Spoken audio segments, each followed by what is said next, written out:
being in the service, God rest his soul, because he dealt with some traumatic experiences that he can't unsee. He made sure that he stuck up for his brothers, and his brothers, they all stuck up for each other as family, and, helped each other along the way. And him being a big brother, yeah. Raise it to the help, baby. Played the game hard. Played rough. There was no frills about him. He came in, he threw elbows. There was nothing smooth about Larry. New Englanders like that. They're hardworking people. They like that that's how people view them, and that's what Larry was. Larry Bird follows his own shot. They also like winners. And when Bird led the Celtics to the NBA championship in just his second season, he was finally one of those too. Boston loved Larry Bird. It just wasn't so clear at first how much Bird loved the city back. There's only one place I'd rather be, French Lick. Thank you. Man, Larry was almost agoraphobic in his treatment of anything outside his hometown. He wanted to be the Wizard of Oz. He wanted to intimidate people and keep them at bay. The further we are away from each other, the more I like it. I had a nice little house. I had my little yard. I want to go from there to practice back. If we had a game coming up, I want to go there to the game and back home. It was all basketball. My whole life was basketball.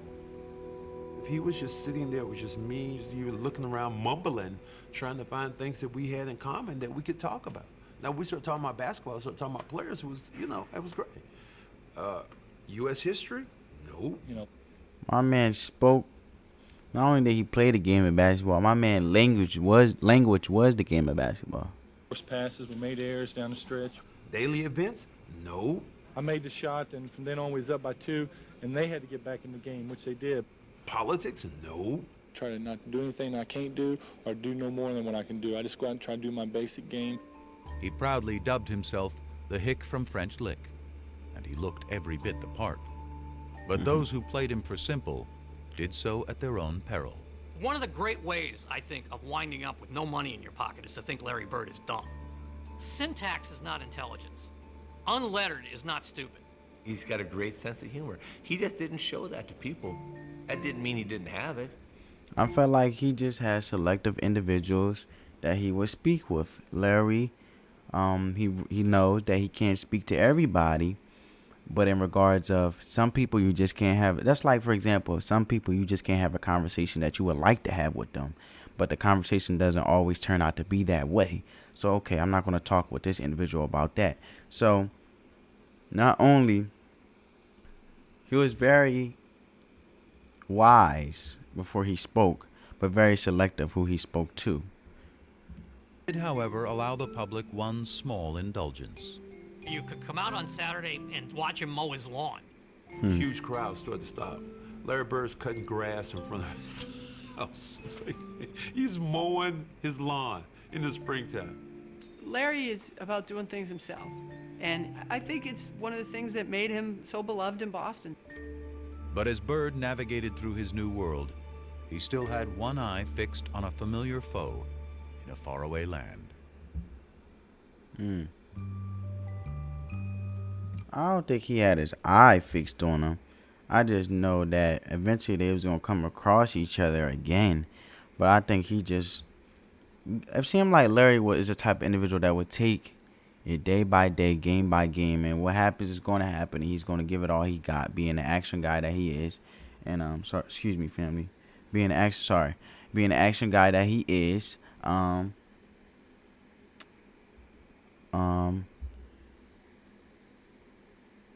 family. Being the action guy that he is, taking it day by day and executing, on the things that were brought to that. Okay, so he was more of living for today individuals, today's problem, today's game, today's event, today's game plan. He wasn't. I don't think he really was eyeing Magic Johnson, What tripped me out was I'm riding in the limo, and I'm seeing orange trees and lemon trees in people's front yards. I said, stop, I gotta go pick an orange. Are you crazy? I said, no, I gotta do this. And so I ran up like a scared little kid, grabbed the orange and ran back to the limo. I'd never seen an orange tree. I'd never seen a lemon tree. I never did either. I was fascinated. When 20-year-old Irvin Johnson arrived in Los Angeles in the fall of 1979, he was a world away from Lansing, the only home he'd ever known. He was the #1 pick of the LA Lakers, a once dominant franchise stuck in mediocrity. In the stoic Kareem Abdul-Jabbar, the Lakers had talent, was energy. Irvin Magic Johnson was only too happy to provide it.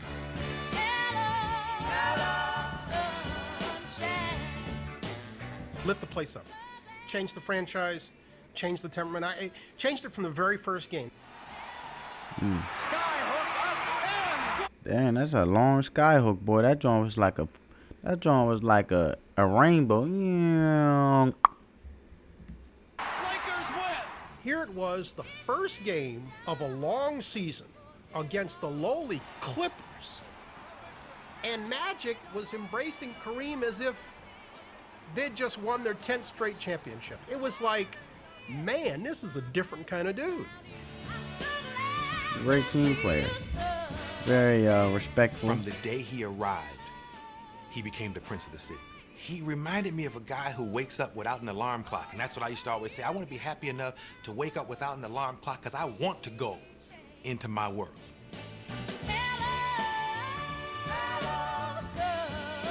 I just felt like Magic Johnson always encompassed that good sportsmanship, good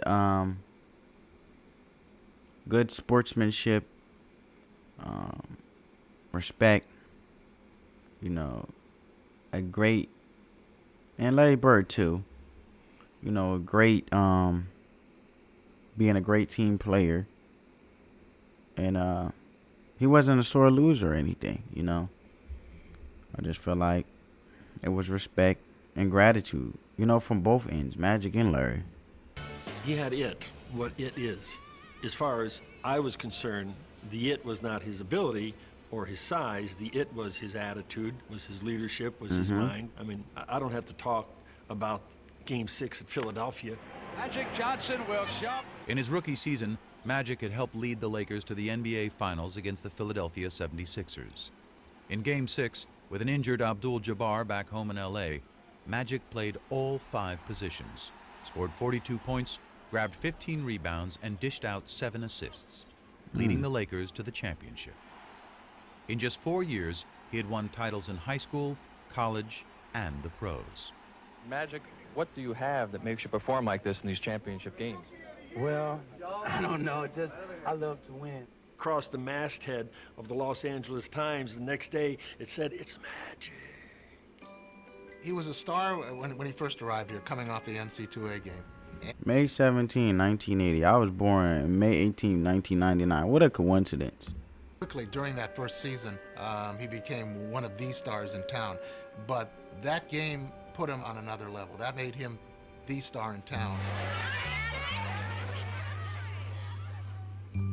It's funny how I wanted to meet the celebrities, but they wanted to meet me. I was like shocked.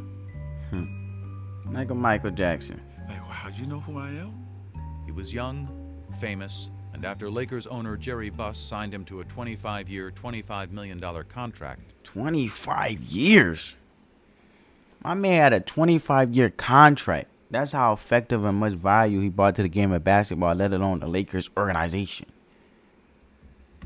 And after Lakers owner Jerry Buss signed him to a... Jerry Buss. And what? I think his daughter now, Jeannie Buss, or whoever, is running the Lakers organization. 5-year, $25 million contract. Very rich. The kid from Lansing was ready to sample a different kind of fruit. His playboy boss knew all the ripest trees. I said, oh, I'm hanging with him. When they were coming into the box, and he had 10, 20 of them, and look, Irvin, which one you want? And I was like, oh, okay, it's like that? And then he said, I'm going to take you to the Playboy Mansion. What? The mansion? Look how the sound effects, though, make it like it's a kid in a candy store. No, you're kidding. I said, yep. So I went there, and my first time, I'm backing up like, I can't believe I'm in, but I'm backing up away. You know, it's like, I'm scared to death. Probably 10 guys to 100 women, you know. Everybody think it's sex-driven, but it's really not. You have dinner, then you watch the latest movie. And then, of course, I don't want to ever say that sex wasn't involved, because if you meet somebody, that's what you wanted to do. You did that, but it's really a great experience to go up there. So yeah, I had fun there. He came to L.A. like the Pied Piper. You know, people were giving him this and giving him that, but he stayed pretty grounded to the game. Everybody was getting high then, but you can't even smoke a joint around Magic. He had real old. Well, I love how, and both Larry and Magic, they both had that discipline they accomplished, and they didn't let the outside world, let alone the fame, change them. They stayed grounded in regards to their roots, embedded. They're coming from both two hard-working families. Yeah. School, down in the trenches, work ethic, and that was honed in him by his dad, Irvin Johnson Sr. Magic was always this guy. He never did none of that, so I did everything for him. Magic Johnson was living on a natural high. He was starring in the role of a lifetime, point guard of a Hollywood team with an offense called Showtime. He even had the alter ego perfect for the production.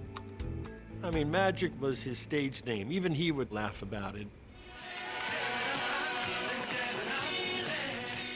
Well, he always says there's two people. There's Irvin Johnson from East Lansing, and there's Magic Johnson from Hollywood. Irvin Johnson is another guy,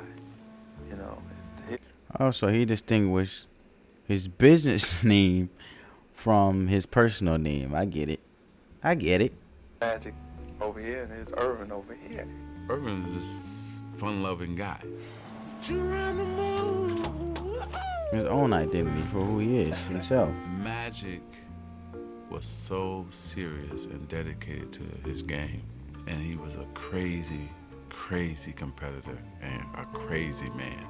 Irvin, I think, is the smiling kid from Lansing. I think Irvin died about 25 minutes after the NCAA championship game. Irvin doesn't have the ego that Magic has. Magic got a crazy ego, and winning is everything. And Irvin wanted to, along with Magic, conquer LA. After having led the Lakers to 2 NBA titles in their first 4 years in town, Magic and Irvin were well on their way. I think Magic wanted to be friends with Larry Bird. He wanted to be friends with him on the World Invitational Tournament, and Larry just wasn't very receptive. I think he wanted to be friends with him during the Final Four. Larry wouldn't even go over and shake his hand. So now Magic's saying, well, what's with this guy? Everybody loves me. How come you don't love me? And then they get to their rookie year, the first time they play each other, they have a very hard foul. And they have to be separated a little bit. And Magic's like, all right, well, the heck with this guy. You don't like me? Fine. All right, good. I don't like you either. He's a very competitive player, and I'm a very competitive player, and we go head to head, and we go for blood almost. The vibe was nasty. It was ugly. It was we didn't like it. I'm the one that did all that. To tell you the truth, I just don't want to be hanging around him. I mean, that's my main competition. And I felt like because he reminisced that loss, so he like, wait, brother, we meet again, this ain't gonna happen again, And I felt like Magic just, he just wanted to be in a room full of winners. And Bird is like, look, I've been staying solo, I've been doing this, got it out the mud, and I just wanna do me and be me, my own behind the scenes, mysterious guy, quiet, humble. And we just strictly business. That's it. Couldn't escape the memory of losing to him in 1979. Oh, it ate at him bad that he didn't win that national title against Magic. That was something, it just burned him. It was one thing for them to be in the 79 championship. Magic had the better team. Everybody agreed with that. Magic had the better game. Fine. Now you get to the pros. Larry has this incredible year. Bird, a runner. It's good. But there he is, watching in a club while Magic Johnson wins a championship, and he's thinking, all right, I'm behind 2-0 now. I watched that game and I couldn't believe it. I always wanted to play at that level. But what Bird couldn't possibly have known was that he had inspired Magic's performance. He was named Rookie of the Year earlier that same day. The PR person from the Lakers says, hey, Irvin, the Rookie of the Year voting has come out. And Magic says, okay, well, who won? He said, well, Larry Bird won. And Magic says, well, was it close? And he said, oh, no. He went out that day, yes, to try to win the NBA championship, but also to prove it. Bird 63 votes, Johnson 3. Larry Bird, you know what? I should have been Rookie of the Year. Even though I won the championship, I still wanted to win the Rookie of the Year too. He won that championship. I was pissed. I wanted one. But even after he had won one the next year, his obsession only grew deeper. I'd get up in the mornings and see what he did because their games came on late. Then you look at the box score. I had to have him there for some reason. Late, then you look at the box score. I'd get up in the mornings and see what he did because their games came on late. Then you look at the box score. I had to have him there for some reason. It's like a crutch, somebody I can compare myself to. I hated what was being said that Larry was better than me, and I'm just a guy who can control the game. My first 4 or 5 years, that bothered me a lot. I didn't tell nobody it bothered me, but it did. Their competitive dislike emerged from a greater truth, that on the court, they were doppelgangers. Team-oriented stars who cared about winning above all else. Yep. Basketball savants who fused the substance of They wanted to win by any means necessary. with the style of the 70s to create a new and exciting yet selfless way to play the game in the 1980s. Yeah, I'm gonna pass. But I'm gonna pass in a way to make you look like a jackass. They were so similar in the way they competed. I mean, they were two halves of the same brain.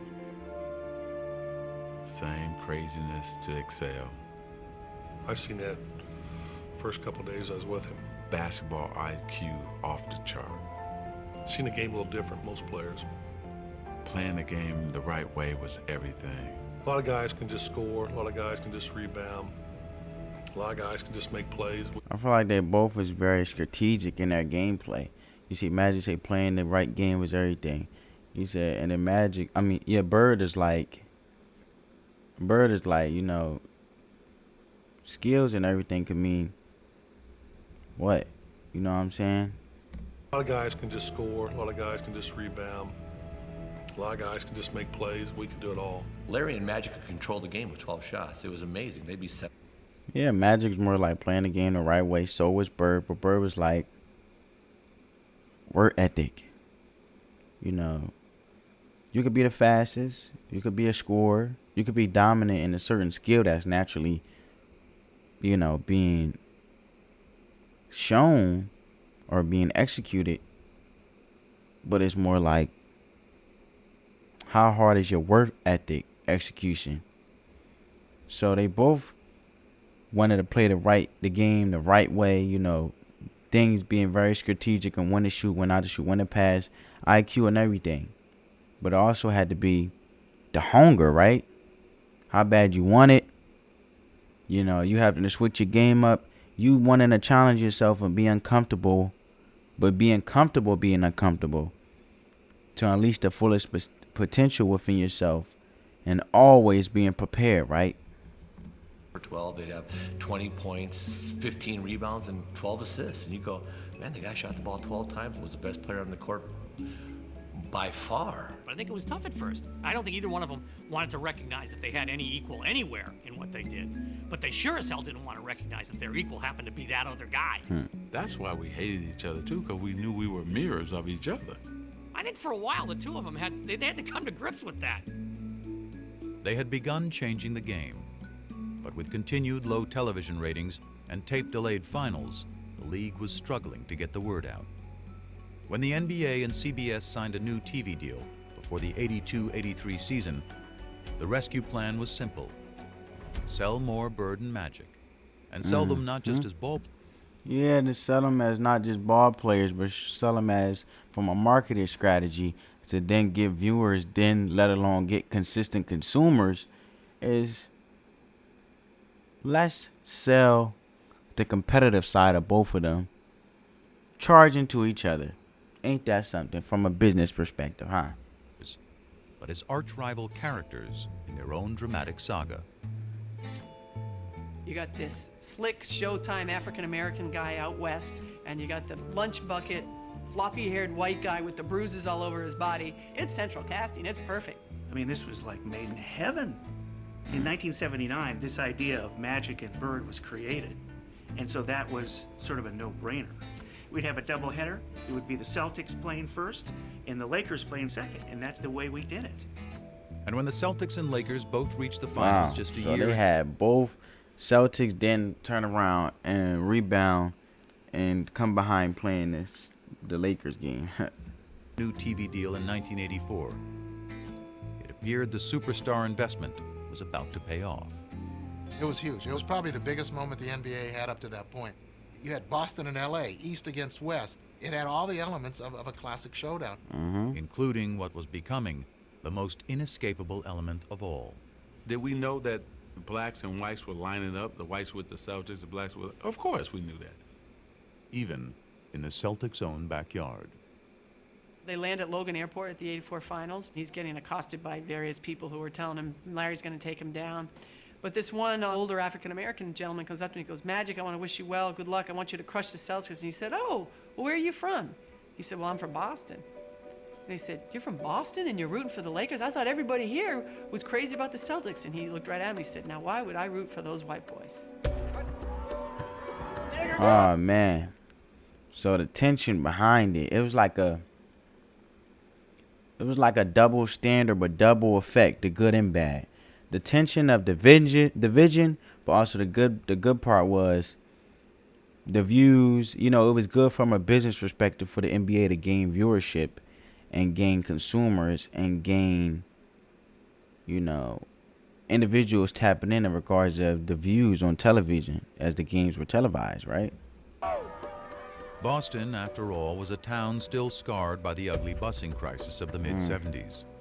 A violent period of urban unrest during which white had been pitted against black. Wow. The resulting taint on the city nationally, coupled with a Boston roster littered with white players, affirmed to many black Americans that the Celtics were not the team for them. Even today, people said, "You played with the Celtics, and you know I hated you at that time. You know, I wanted Magic to win. I didn't want that damn Larry Bird to win. We had all these black players, but they looked at us because we had Larry Bird leading us as a team that was white." They were perfect archetypes for what was becoming the biggest story. Dang, man, I know that had to be tough. Trying to just promote a good competitive game or a competitive, trying to market competitiveness, but not realizing the effect of unrest or tension in regards of, let's put it like this, intensify unrest to come along with it, you know. And all the NBA was trying to do, and CBS, they were trying to market competitiveness, good sportsmanship, competitiveness, and, you know, just setting the standard, setting the tone, you know, setting the example in regards of just good sportsmanship amongst individuals, no matter what color they are, but just good entertainment along with the beautiful game of basketball, right? Sports. But for the real-life players, the narrative was much simpler. It's finally going to happen. We get to go head-to-head again. It's just a matter of rolling that ball out there and let's get it on. Welcome then to the Boston Garden and the start of the NBA World Championship Series. I'm Brent Musburger. In each of the last 4 NBA World Championship Series, either Magic or Bird has competed. But this is the first time that the two have gone head-to-head for the title. Oh, man. Look at the intensity of that crowd. Man, we jumped out on them that first game, and we one in Boston. And with less than a minute to go in Game 2, the Lakers were closing in on a commanding series lead.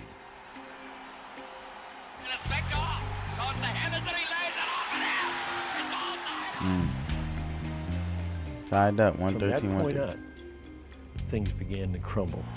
Down to 9 seconds. Magic holds the ball. Magic trying to work on Maxwell. Magic has still got it. 3 seconds on the clock, bro. He's gonna have to shoot it. He doesn't. That was a. First of all, bro, that was a show. That was a slow shot release from that basketball, bro. It was better off.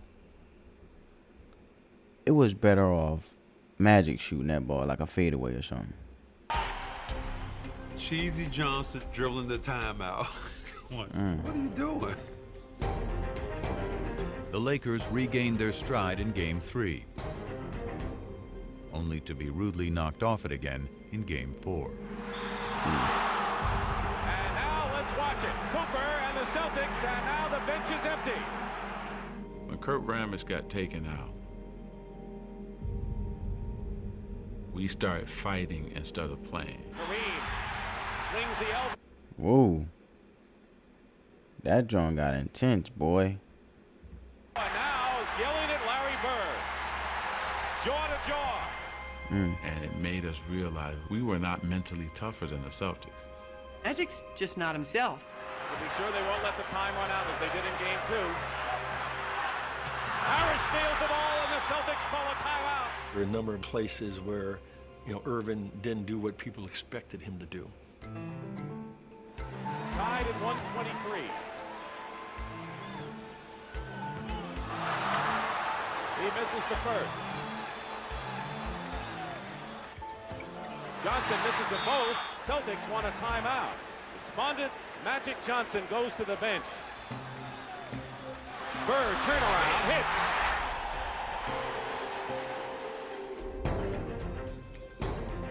It's Game tied 5 2-2. went to the Celtics. Game 6 to the Lakers. 3-3. It was like 1979 all over again. Down to one game for Bird and Magic. If everybody had to look at it, probably would have said this is going to be a 7-game series. Well, I thought we'd sweep them in 4, but just went a little bit longer. Now we just have to do it in 7. That's the only time I ever felt that. There ain't no way they're walking out here with a win. Magic Johnson. No way. Larry Bird said, no way, he ain't walking out of here. Chucking down the court. Well, so Larry did do a couple dunks here and there in the game. Bird. How does he do it? Johnson with the ball. The Lakers trying to cut it to 1. And he loses it.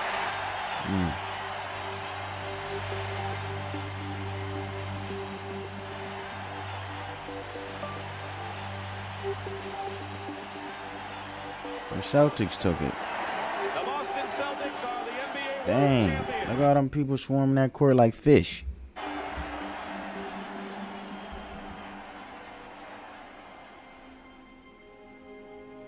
I pride myself in being the guy who's going to win it for us and deliver under pressure.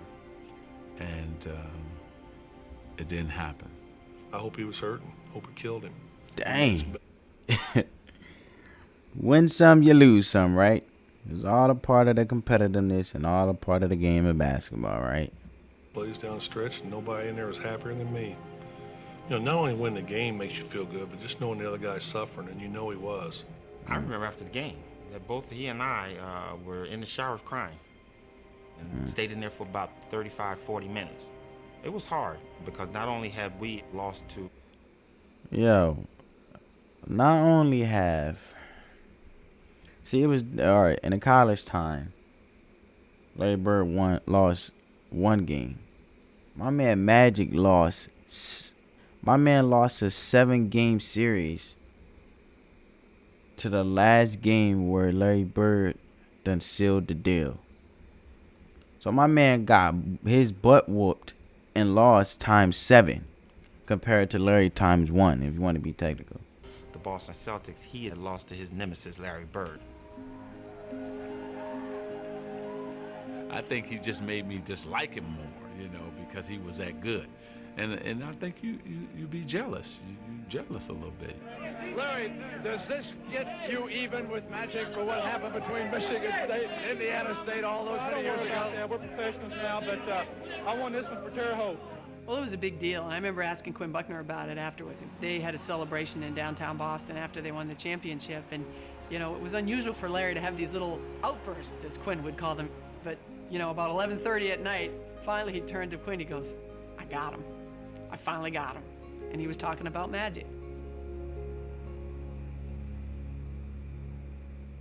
The league was rejoicing too. Game 7 of the '84 series was one of CBS's highest-rated telecasts of the year, and the highest-rated game the NBA had ever produced.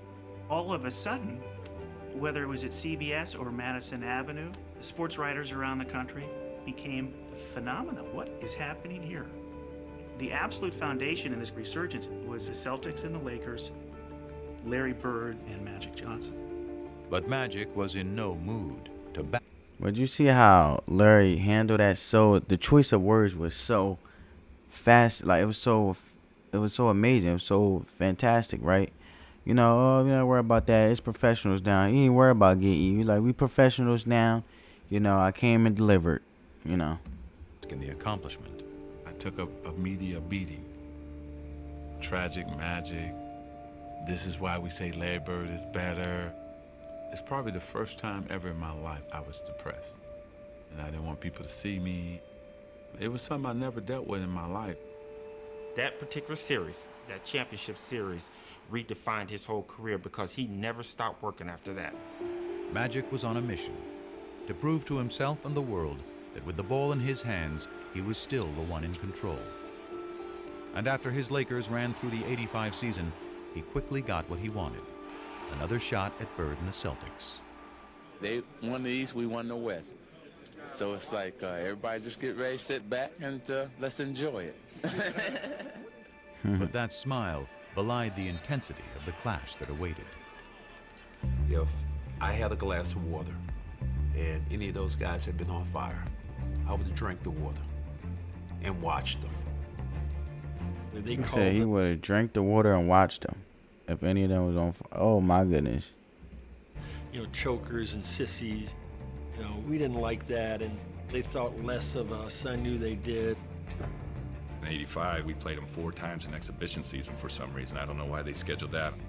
By the 4th, they scheduled the exhibitions because it created such a impactful,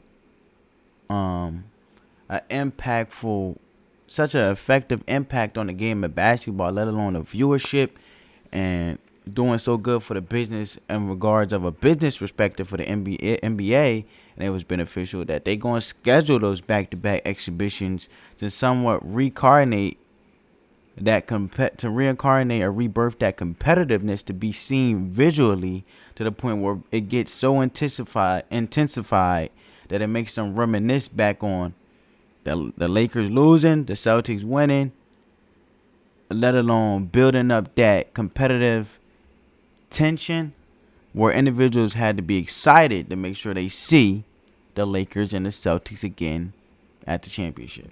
it was an all-out brawl.